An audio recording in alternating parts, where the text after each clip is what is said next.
My name is Jamie Spinello, and the title of my sculpture is Asclepius Ecclesia. I was commissioned by the City of Austin Art and Public Places Tempo program.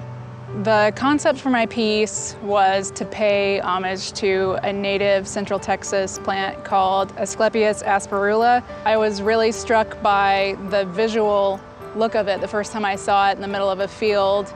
And so through this piece, I'm sort of using it as a platform to help people realize that plants are important parts of our lives and we can do more to help sustain the native habitat in our neighborhoods.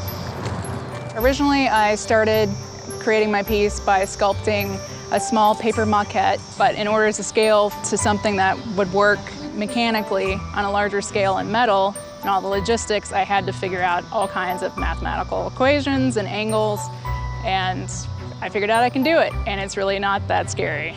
So I feel like I'll be able to challenge myself by scaling my work up more in the future, and this piece definitely helped me figure out how to do that. And I'm really thankful for the Tempo project for allowing me to figure that out.